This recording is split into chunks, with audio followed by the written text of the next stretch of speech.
take a look at, and we're talking offense. So this is a graph that shows you expected points added per play, both passing and rushing.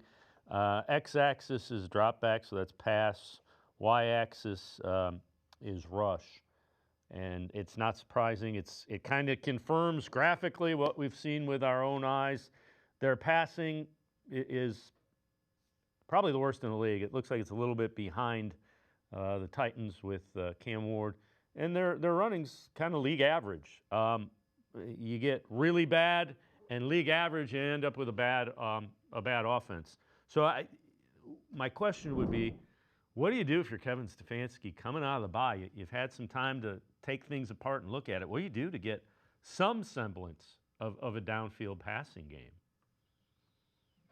Well, I think they're counting on Cedric Tillman to come back, which I do think will help just because he has gotten better in terms of being a professional wide receiver, understanding how to get open and do those things. So that helps.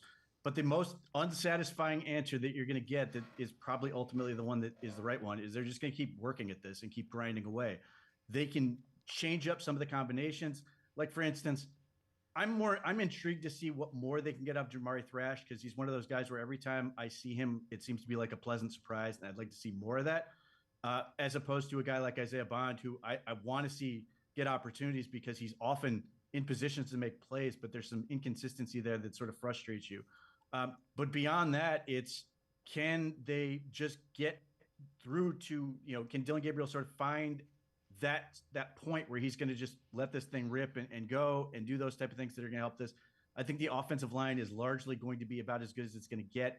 Hopefully Cam Robinson and Jack Conklin are going to be a little healthier, which should help them. But, this is what it comes down to. They've just got to keep working and working. They get some benefit from the schedule. Certainly, it's difficult to give them too much grace because it's the NFL and everything else. But if they can come out of this bye week and play a little bit better and a little bit more confidently, you could see an improvement. But there's no magic wand that's going to make this thing work other than hard work. And hopefully it just starts to click. And maybe this break gives them a little bit of time to sort of get through some of those issues.